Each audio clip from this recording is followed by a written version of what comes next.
दसऱ्याच्या तुम्हाला सगळ्यांना हार्दिक हार्दिक शुभेच्छा। आता इकडं चेहऱ्याक काय माया बघू नका, कारण मी चेहऱ्याला आहे ना कोरपड लावलेली आहे। तर चला, आज आहे दसरा, तर आज बनवत आहे मी पुरणपोळी। तर त्यासाठी मी डाळ घेतलेली आहे आणि ही काय इकडे नीट करते डाळ। तर माझी पुरणपोळी जी आहे ती आपली साधी सिंपल आहे। साधी सिंपल म्हणजे अशी की खेडेगावला जशी बनवतात तशा पद्धतीने माझी पुरणपोळी असते बरं का। हे बघा, इकडे डाळ धुवून घेतलेली आहे स्वच्छ चांगली नीटबीट करून, आणि आता आधान ठेवलेला आहे कुकरमध्ये आणि डाळ टाकली या। तर डाळ टाकली ना तर हे बघा असा फेस येतो, कुठली पण डाळ टाकू द्या ह्या असा फेस येतो बरं का। तुरीची मुगाची कुठली पण डाळ शिजायला लावली की असा फेस येतो, तर हा फेस आहे ना काढून टाकायचा बाहेर, अजिबात त्याला ठेवायचा नाही। इकडे पीठ पण मळून झालेलं आहे माझं। आता हे पीठ पाण्यामध्ये 1 तास तरी मी भिजत ठेवते। आता ही पद्धत जी आहे ना ही लय भारी पद्धत आहे बरं का। ह्याच्यामुळं काय होतं माहिती आहे का, पोळ्या लय मस्त होत्यात, एकदम मऊ शुद्ध होटाने तोडाव्यात अशा पोळ्या खायला लुसलुशीत मस्त होत्यात। त्यामुळं आता पीठ मी रट्ट मळल्या आणि हे काय असं आहे भिजत ठेवलेलं आहे। आता ह्याच्यावरती झाकण ठेवते। झाकणी म्हणजे अशी त्याच्या जुगीच ठेवायची झाकणी, अशी पॅक, अजिबात उचकटायचं नाही 1 तास तरी। आता हा थाळा आहे हा भिजत ठेवते, म्हणजे नंतर आपल्याला लागणार आहे।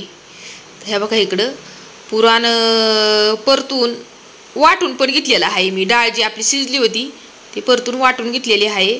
आणि इकडं थांबा तुम्हाला दाखवते एक गंमत। ह्या बघा आर्या बाळाचा आपल्या काय चाललं या। तर आर्या बाळाने नेसली माझी साडी, ही काय इकडं साडीच नाही नेसली तर लय नटापटा पण केलाय, ही काय इकडं नथ घातली या। आता तिचं लक्ष नाही बरं का माझ्याकडं। हे बघा मी आवाज दिला तिला तेव्हा बघितलं, हे बघा आहे का लय नटापटा केलाय। आणि मला म्हणते मला आता काहीतरी काम सांग, काम दे म्हणजे मला काहीतरी करायला घरातलं। तिला वाटलं मी लय मोठी झाली आता घरातलं सगळं काम करायला, स्वयंपाक पिपाक करायला। तर हे बघा आता इकडं आमटी पण कढवून घेतलेली आहे, एका गॅसवरती भात लावला आहे। आणि हे ना इकडं माझ्या आईने दिलेले आहेत बरं काय, कुरडया दिलत्या, खारावडं दिलतं, तर आता थोडेच राहिलेले आहेत, बुगा राहिलेला आहे थोडासा। आता इकडं पुरण वाटलेलं आहे मी मगाशीच, त्याच्यामध्ये इलायची आणि सुंठ पावडर टाकलेली आहे। इकडं आमटी पण आपली काढलेली आहे, इकडं कुरडया पण तळून घेतलेल्या आहेत। आणि ह्या बघा इकडं पीठ चांगलं मस्तपैकी मुरलेलं आहे। तर आता हे पीठ मुरलं या, पण व्हिडिओमध्ये काही तुम्हाला दिसेना, मी काढताना काही दिसलंच नाही बरं का। कारण ह्या व्हिडिओला काय होतंय मलाच काय कळना काय होतं, ते स्टॉप केला ना व्हिडिओ की ही काय असं डायरेक्ट बदल दिसतं या। आता हे पीठ काढायचं आणि परातीमध्ये आपल्याला घरात ज्यांचा पण राग येत असेल ना त्यांचा सगळा राग ह्या पिठावर काढायचा। असं पीठ दाना दाना दाना दाना मळायचं। तर मी पण आज आहे ना माझा राग सगळा या पिठावर काढलेला आहे। तर चांगलं मस्तपैकी चांगलं मऊसुद्धा असं पीठ हे मळून घेतलेलं आहे।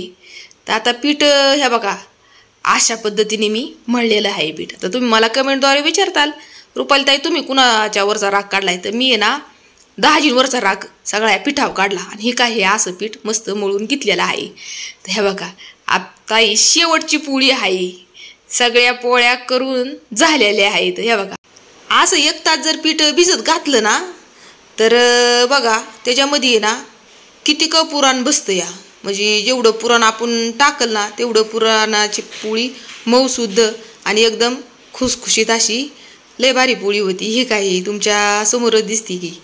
तर या सगळ्यांनी जेवण करायला, बाय बाय सगळ्यांना।